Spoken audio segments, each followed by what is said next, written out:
त्या बातम्या आपल्याला पुढच्याही बुलेटिनमध्ये बघायच्या आहेत। सुरुवात हेडलाईन्सने करूयात। हेडलाईन्स प्रायोजक राम बंधू लोणचे, आता प्रत्येक जण जिंकेल।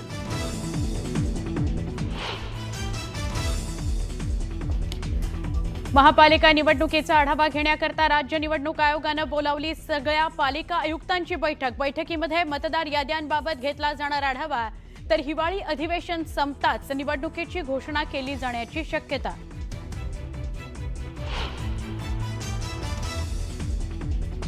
पुण्यातील मुंढवा जमीन गैरव्यवहार प्रकरणी शीतल तेजवानीला अटक।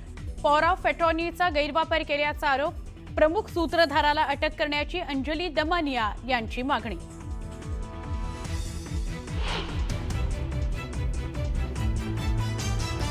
सांगलीच्या आष्ट्यात ईव्हीएम स्ट्रॉंगरूम बाहेर मविया कार्यकर्त्यांचा गोंधळ। मतदानाच्या टक्केवारीत तफावत असल्याचा आरोप। जयंत पाटलांच्या भेटीनंतर आंदोलन मागे।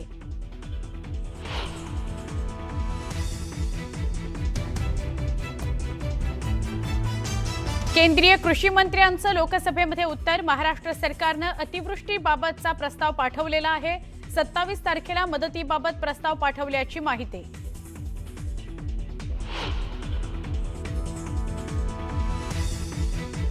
कोल्हापूरच्या मुरुगुडमध्ये 1 लाखाची पैज। नगरपंचायत आणि नगर परिषदांमध्ये कोण जिंकणार यावरून गावागावात लागल्या पैजा।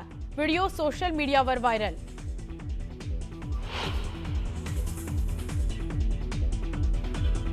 रशियाचे राष्ट्राध्यक्ष व्लादिमीर पुतीन आजपासून भारत दौऱ्यावर। ऊर्जा, संरक्षण आणि व्यापारावर होणार चर्चा। पुतीन यांच्या दौऱ्याच्या पार्श्वभूमीवर कडक सुरक्षा व्यवस्था। छत्तीसगडच्या दंतेवाडामध्ये सुरक्षा दल आणि माओवाद्यांमध्ये चकमक। 12 माओवाद्यांचा खात्मा, 3 जवान शहीद।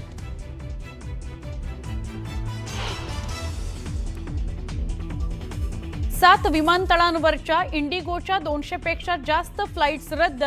तांत्रिक तसंच कर्मचारी कमी असल्याचं इंडिगोनं दिलं कारण। डीजीसीएची इंडिगोला कारणे दाखवा नोटीस।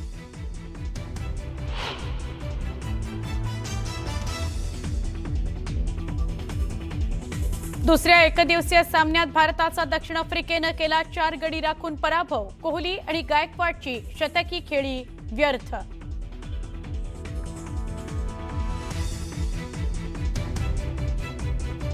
आफ्रिकेविरुद्धच्या T20 मालिकेकरता भारतीय संघाची घोषणा। शुभमन गिल आणि हार्दिक पांड्याचं संघात पुनरागमन।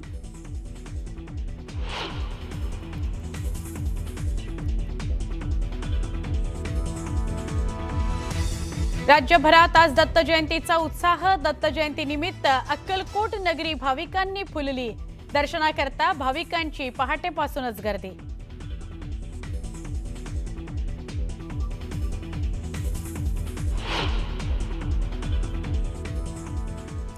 नमस्कार, मी सुवर्णा। बुलेटिनमध्ये आपलं पुन्हा एकदा स्वागत। आपण सुरुवात एका मोठ्या बातमीने करूया। नगरपालिका नगरपंचायतीच्या निवडणुकीचा टप्पा मार्गी लागल्यानंतर राज्य निवडणूक आयोगानं आता महापालिका निवडणुकीवर लक्ष केंद्रित केल्याचं दिसतंय। महापालिका निवडणुकीच्या तयारीचा आढावा घेण्याकरता निवडणूक आयोगानं आज सगळ्या पालिका आयुक्तांची म्हणजे 29 पालिका आयुक्तांची बैठक बोलावलेली आहे। यात प्रामुख्याने मतदार याद्यांबाबत आढावा घेतला जाणार असून विधिमंडळाचं हिवाळी अधिवेशन संपलं की निवडणुकांची घोषणा केली जाणार आहे अशी शक्यता आहे।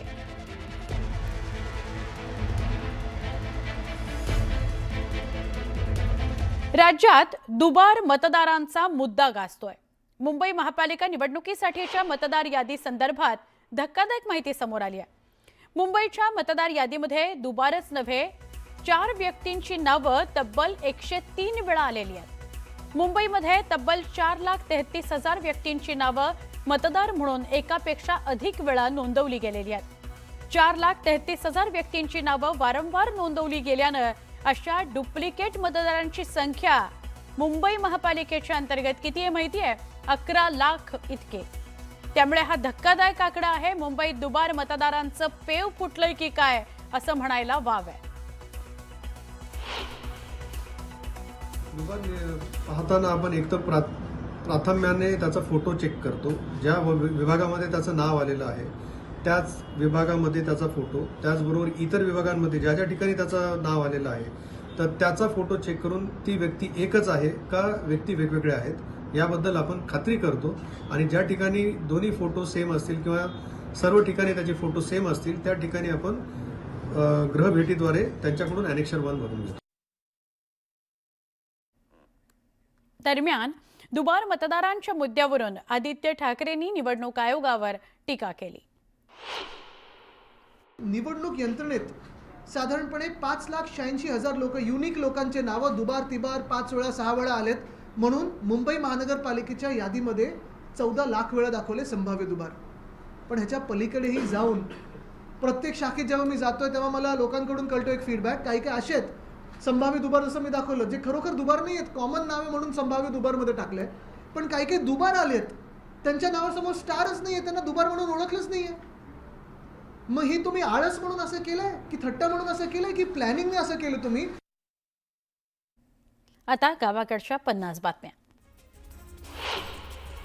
राष्ट्रवादी काँग्रेस शरदचंद्र पवार पक्षाच्या सातारा जिल्हाध्यक्षपदी माजी सहकार मंत्री बाळासाहेब पाटील यांची वर्णी लागलेली आहे. प्रदेशाध्यक्ष शशिकांत शिंदे यांनी ही निवड जाहीर केलेली आहे. नगरपालिका नगरपंचायतीच्या निवडणुकीचा टप्पा मार्गी लागल्यानंतर राज्य निवडणूक आयोगानं आता महापालिका निवडणुकीवर लक्ष केंद्रित केल्याचं दिसतंय. महापालिका निवडणुकीच्या तयारीचा आढावा घेण्याकरता निवडणूक आयोगानं सगळ्या पालिका आयुक्तांची आज बैठक बोलावलेली आहे. यात प्रामुख्यानं मतदार याद्यांबाबत आढावा घेतला जाणार असून विधिमंडळाचं हिवाळी अधिवेशन संपलं की निवडणुकांची घोषणा होऊ शकते.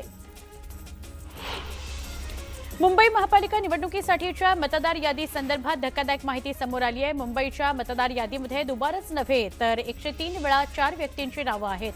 मुंबईमध्ये तब्बल 4,33,000 व्यक्तींची नावं मतदार म्हणून एकापेक्षा अधिक वेळा नोंदवली गेली आहेत. वसई विरारमध्ये बहुजन विकास आघाडीला भाजपनं जोरदार धक्का दिलाय. माजी सभापती कल्पक पाटलांसह अनेक पदाधिकाऱ्यांनी भाजपमध्ये प्रवेश केलाय. रवींद्र चव्हाणांच्या उपस्थितीमध्ये पक्षप्रवेश सोहळा संपन्न झाला. कुणाला कुणी मारत असेल तर त्याला वाचवणं गुन्हा नसल्याचं वक्तव्य आमदार गायकवाड यांनी केलंय. माझ्या मुलानेही त्या मुलाला वाचवल्याचं म्हणत त्यांनी पुत्राची पाठराखण केली. त्या पोलिसाला मारण्याचा काय अधिकार आहे असं वक्तव्य आमदार गायकवाड यांनी केलंय. दरम्यान त्यांनी शिवराळ भाषेचाही वापर करत वादग्रस्त विधान केलं. नाशिकच्या तपोवनातील वृक्षतोड प्रकरणामध्ये आता अजित पवारांनीही एंट्री केली आहे. सामोपचारानं वृक्षतोड प्रकरणात मार्ग काढला पाहिजे अशी पोस्ट करत अजित पवारांनी आपली भूमिका मांडली. डोंबिवलीमध्ये पक्षप्रवेशावरून भाजप आणि शिवसेनेमध्ये वादाची